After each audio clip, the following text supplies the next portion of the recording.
Japan believed it won the war at Pearl Harbor. 6 months later, Midway annihilated its navy, December 1941. The world is reeling. The empire of the rising sun has dealt a devastating blow to the heart of the U.S. Pacific Fleet. Pearl Harbor is burning, and with it, the illusion of American peace. In the 6 months that follow, a darkness spreads across Asia and the Pacific. The Japanese tide seems a force of nature, unstoppable, divine. Hong Kong falls. Malaya is crushed. Singapore, the impregnable British fortress, surrenders in a historic humiliation. The oil-rich Dutch East Indies are swallowed whole. The Philippines, despite a desperate and heroic defense, is forced to submit. The flag of the rising sun flies over a vast ocean empire, forged in just half a year of lightning conquests. For the American sailor, the pilot, the Marine, these are the darkest of days. Morale is at rock bottom. Every news report is a new disaster. Every order a retreat or a desperate stand against an enemy that seems superior in every way. They fight with outdated equipment, with tactics that prove ineffective, with the bitter sense that they are on the losing side of history. Life aboard the few aircraft carriers that survived Pearl Harbor is a mixture of exhausting tension and boredom. The smell of aviation fuel, sweat, and stale coffee permeates every compartment. Every dawn brings the possibility of an encounter with the Japanese fleet, an enemy that has thus far known no defeat. Defeat is not a possibility. It is a silent expectation that corrodes the soul. And then, in April 1942, a needle of defiance pierces the heart of the empire. 16 B-25 bombers, better suited for a land-based runway, lift off from the deck of the USS Hornet, the Doolittle raid. Militarily, it is insignificant. A few damaged buildings in Tokyo. But psychologically, it is an earthquake. For the Americans, it is the first good news in 6 months, proof that they are not beaten. But for the Japanese High Command, it is an intolerable shame. The sacred homeland has been defiled. The emperor has been endangered. Fury and humiliation seize Admiral Isoroku Yamamoto, the architect of Pearl Harbor. He knows the bombers came from a carrier. Those American carriers, the ones that escaped his trap in Hawaii, are a dagger pointed at the heart of Japan. They are no longer just a military objective. They have become a personal obsession. They must be destroyed once and for all. The raid, meant to lift American morale, has unwittingly set in motion a plan that will decide the fate of the world. Admiral Yamamoto was a strategist of undeniable brilliance, a gambler, a visionary who understood naval air power better than anyone in his nation. It was he who conceived the audacious, almost unthinkable, attack on Pearl Harbor. But success, when it is so overwhelming, can become a subtle poison. In the spring of 1942, the Imperial Japanese Navy was suffering from a malady the Japanese themselves called shorobyo, the victory disease. A deep-seated arrogance, an almost mystical belief in their own spiritual and martial superiority. They believed the Japanese soldier, the Japanese pilot, was inherently superior to his American counterpart, whom they saw as soft, materialistic, and individualistic. This disease clouded Yamamoto's judgment. His plan for the next phase of the war, Operation MI, was a reflection of this hubris. It was a masterpiece of complexity, an intricate naval ballet involving nearly the entire combined fleet, split into multiple forces spread across hundreds of miles of ocean. The official objective was the invasion of the tiny atoll of Midway, a simple American outpost. But the island itself was bait. The real prize, the ultimate goal of the operation, was the U.S. Pacific Fleet. Yamamoto was certain that the Americans, seeing Midway threatened, would be forced to come out and fight. And when they did, Yamamoto's trap would spring. The main strike force, 4 of the veteran carriers from Pearl Harbor under Vice Admiral Chuichi Nagumo, would annihilate the American carriers. Then, Yamamoto's main force, sailing hundreds of miles behind with the super battleship Yamato, the most powerful in the world, would emerge to destroy the remnants of the enemy fleet. The plan was perfect on paper. It depended on secrecy, timing, and deception. A secondary force would be sent to the Aleutian Islands in Alaska to create a diversion. Every move was choreographed, but a plan's complexity is also its greatest weakness. It was based on the fundamental assumption that the enemy would behave exactly as expected. And, most critically, It was based on the unshakable belief that their naval communications were impenetrable. The code they used, JN-25B, was a complex cipher they believed to be unbreakable.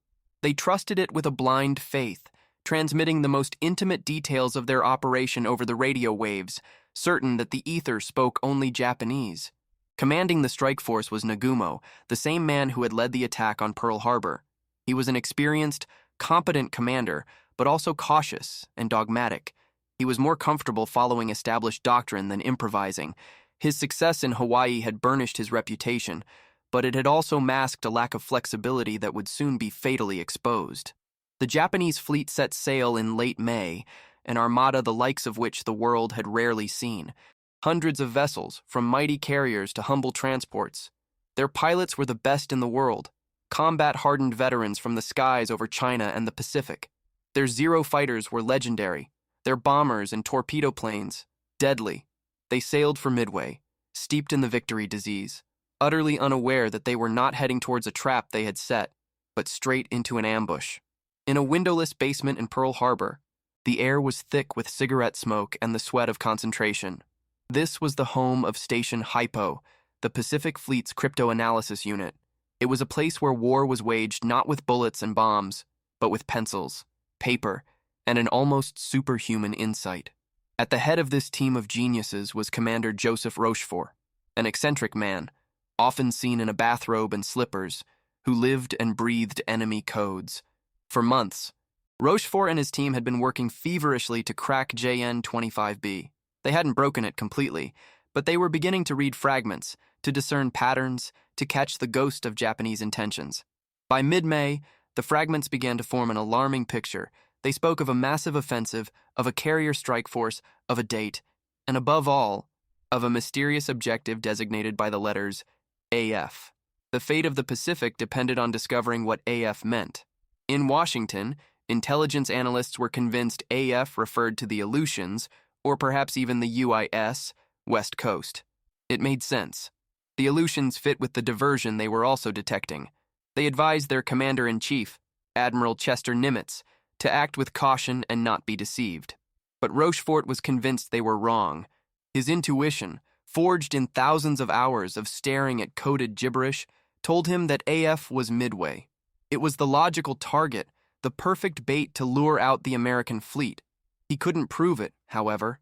It was an expert's hunch. Nimitz faced an impossible decision. He had taken command of the Pacific Fleet at its lowest ebb, with its battleships sunk and its morale shattered. He was a man of extraordinary calm, an oasis of serenity in an ocean of chaos. He listened to Washington, he listened to his own staff, and then he listened to Rochefort. In the quiet confidence of the crypto-analyst, Nimitz saw something he could believe in, but he needed proof. It was then that one of Rochefort's young officers had a brilliant idea. If AF was Midway, then the Japanese would be interested in the island's status. They proposed a ruse. Using a secure undersea cable, they ordered the Midway base to send an uncoded message, by radio, that could be intercepted by anyone. The message was to state that their freshwater distillation plant was broken, and they were running low on water. The team at Hypo held its breath. They waited. And then, it came. A Japanese intercept, coded in JN-25B. Its message, painstakingly deciphered by Rochefort, was simple and chilling. AF is short on water. The trap was confirmed. Rochefort's gamble had paid off. Now, the burden fell upon Nimitz. He had only 3 carriers to face Nagumo's 4, and one of them, the USS Yorktown, had been badly damaged in the Battle of the Coral Sea. The shipyard's estimated repairs would take 3 months. Nimitz gave them 3 days. Against the advice of his superiors, ignoring the threat to the Aleutians, Nimitz took the greatest gamble of the Pacific War. He ordered his small, battered fleet, with the patched-up Yorktown sailing in haste, to a point northeast of Midway, a point the Japanese, in their arrogance, would never expect him to be. He was not going to defend Midway. He was going to ambush the fleet coming to attack it. Nimitz has placed his bet. The fate of the war hangs in the balance, based on a radio message about a broken water condenser. The trap is set. The greatest fleets in naval history are steaming toward a collision that will change the world. Dawn on June 4, 1942, broke over a calm sea. Aboard the four carriers of Nagumo's fleet, the activity was feverish. Aircraft engines roared to life, and the first attack wave, over 100 strong, rose into the air, heading for the tiny atoll of Midway. Their mission was simple: destroy the island's defenses and pave the way for the invasion. At Midway, American radars detected the approaching force.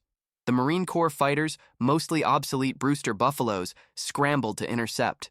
It was a slaughter. The veteran Japanese pilots and their nimble Zeros swept the defenders from the sky. The attack on the island was brutal. Facilities burned, but the runways, crucially, remained operational. Meanwhile, the American bombers based at Midway launched their own attacks on the Japanese fleet. They flew with suicidal courage, but their efforts were uncoordinated and largely ineffective. B-17s from high altitude, TBF Avenger torpedo bombers, Vindicator dive bombers. All were driven off by the formidable screen of Zero fighters and the fleet's anti-aircraft fire.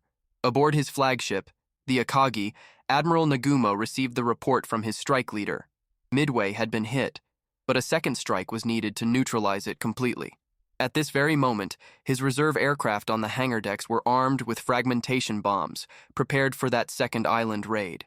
But then, a report came in from one of his scout planes. An American fleet had been spotted, an enemy carrier. Suddenly, the entire scenario had changed. The primary target was no longer a static island, but an enemy carrier, the very prize they had come for. Nagumo faced a critical decision.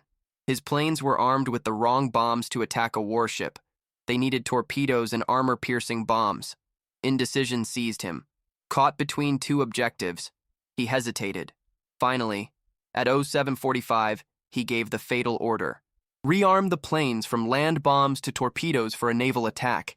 Chaos engulfed the hangar decks. Ground crews worked frantically, moving carts laden with bombs and torpedoes. The bombs just removed from the aircraft were not safely stowed in the magazines. In the rush-y, they were stacked on the hangar decks. Fuel hoses were laid out, ready to refuel the planes returning from the first Midway strike. Nagumo's fleet, at that moment, was a floating powder keg. It was then that the Americans arrived. First came the torpedo bombers. Torpedo Squadron 8 from the USS Hornet was the first.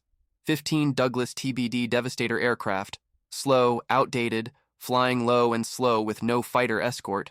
Their attack was an act of mass suicide. The Japanese Zeros descended on them like hawks on pigeons. One by one, the Devastators were shot down, turning into fireballs that slammed into the ocean. Of the 15 planes, not one managed to launch its torpedo. Only one man, Ensign George Gay, survived, floating wounded in the water, hiding under a seat cushion, with a front row seat to the hell that was about to be unleashed.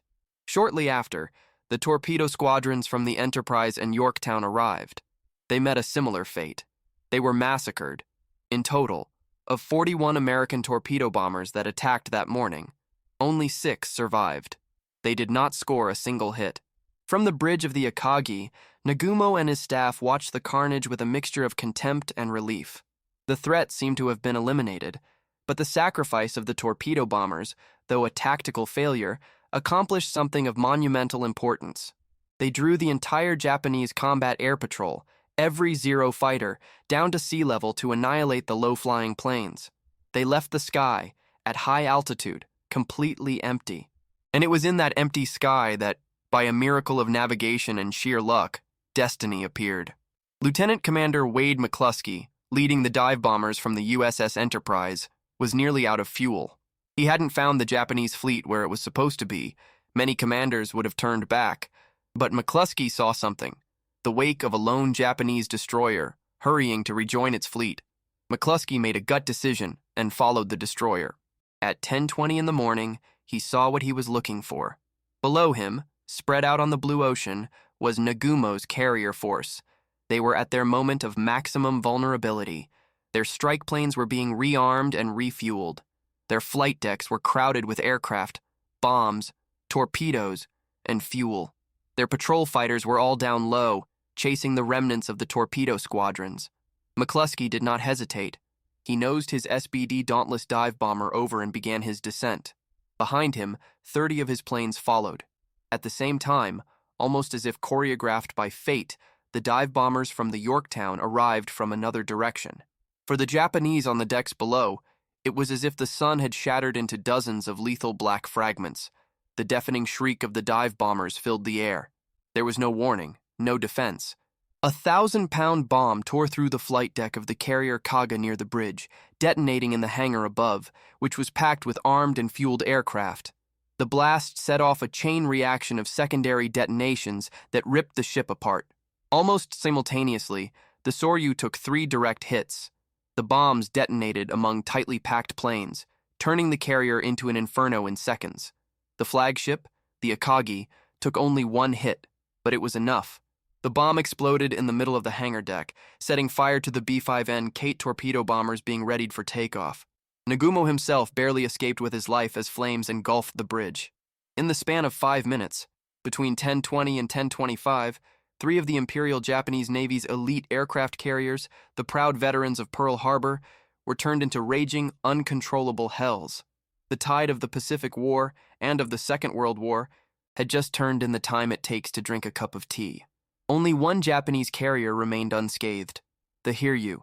Commanded by Rear Admiral Tamon Yamaguchi, an aggressive and revered leader, the Hiryu's response was swift and lethal. Despite the chaos around them, its flight crews, demonstrating incredible skill and discipline, launched a strike wave. Their dive bombers found the American fleet and zeroed in on the USS Yorktown. Despite a ferocious defense, 3 bombs struck the carrier, tearing a massive hole in its deck and knocking out its boilers. The Yorktown was left dead in the water, burning. The Yorktown's damage control teams performed a miracle. In little more than an hour, they extinguished the fires, patched the flight deck, and restored power. The Yorktown, against all odds, was back in the fight, making nearly 20 knots. But the Hiryu was not finished. Yamaguchi launched his second and final wave, his torpedo bombers.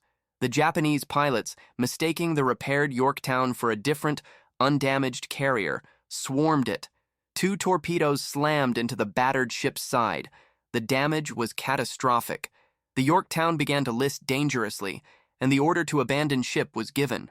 The Hiryu's revenge had been costly for the Americans, but it had also sealed its own fate. American scout planes, which had been relentlessly searching for the last Japanese carrier, finally found it. From the Enterprise and Hornet, a combined strike force was launched. Late in the afternoon, the American dive bombers found the Hiryu. 4 bombs struck home, shattering its forward flight deck and starting fires that quickly raged out of control. The last of Nagumo's carriers was doomed. Aboard the super battleship Yamato, hundreds of miles from the battle, Admiral Yamamoto received the reports. Disbelief gave way to horror and then to impotent rage. His complex, brilliant plan had unraveled. His prized carriers, the tip of his Navy's spear, were at the bottom of the ocean or sinking. The loss of 4 fleet carriers in a single day was a material blow from which the Imperial Japanese Navy would never recover. But the loss was far deeper than steel. Lost with those ships were hundreds of the world's most experienced and skilled pilots and air crews. They were the samurai of the air, veterans of countless battles. They were, quite simply, irreplaceable. Japan's pilot training program could not produce replacements of the same quality fast enough.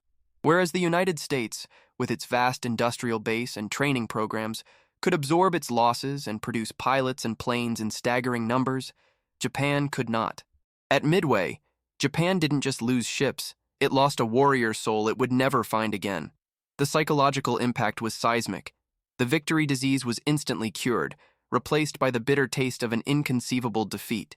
The news was so devastating that the Japanese government hid it from the public and much of the military, feigning a great victory. But in the high circles of the Navy, they knew the truth. The initiative was lost. The defeat at Midway forced Japan to cancel its plans for further offensives. Planned operations against Fiji, Samoa, and New Caledonia, designed to isolate Australia, were abandoned. The tide of Japanese conquest, which had seemed so unstoppable, had crested and begun to recede. From this point on, Japan would be on the defensive, reacting to Allied moves rather than dictating the pace of the war. The arrogance born at Pearl Harbor had been incinerated in the skies over Midway. The battle did not fully end on June 4th. Over the next few days, American forces pursued the retreating Japanese fleet. The Japanese submarine I-168 found the crippled USS Yorktown, which was being slowly towed home, and sank it along with an escorting destroyer, but it was a bitter footnote in a symphony of victory. When the smoke cleared and the losses were tallied, the scale of the American victory was staggering. Japan had lost 4 of its best aircraft carriers, a heavy cruiser, and nearly 250 aircraft. Over 3,000 of its finest sailors and pilots had perished. The United States, on the other hand, lost 1 carrier, the heroic Yorktown, 1 destroyer, and about 150 aircraft. Its human casualties, while tragic, were a fraction of Japan's. They had gambled everything on a single battle and had hit the jackpot. Midway was, without question, the turning point of the Pacific War. It marked the end of Japanese expansion and the beginning of the long, bloody Allied counteroffensive. Just 2 months later, U.S. Marines would land on the beaches of an island called Guadalcanal, initiating the first American offensive of the war. The legacy of Midway is a lesson in history. It is a story of how arrogance and over-complexity can lead to disaster. Yamamoto's brilliance was undone by the victory disease and a blind faith in the security of his codes. It is a story about the power of intelligence. The war was won in large part by the men in the basement of Station Hypo, whose quiet, diligent work allowed Nimitz to place his forces in the perfect spot at the perfect time. And above all, it is a story of courage and sacrifice, of Nimitz's decision to trust his people, of the courage of the torpedo squadron pilots who flew to an almost certain death, and in doing so, unknowingly set the stage for victory, of McCluskey's decision to follow his gut instead of returning to his ship. The victory at Pearl Harbor gave Japan 6 months of glory. The defeat at Midway ensured for it, 6 months later, the beginning of its final annihilation. The arrogance that drove them to war became the seed of their own destruction. And that seed bloomed into a 5-minute inferno in the skies over a tiny atoll in the middle of the world's largest ocean.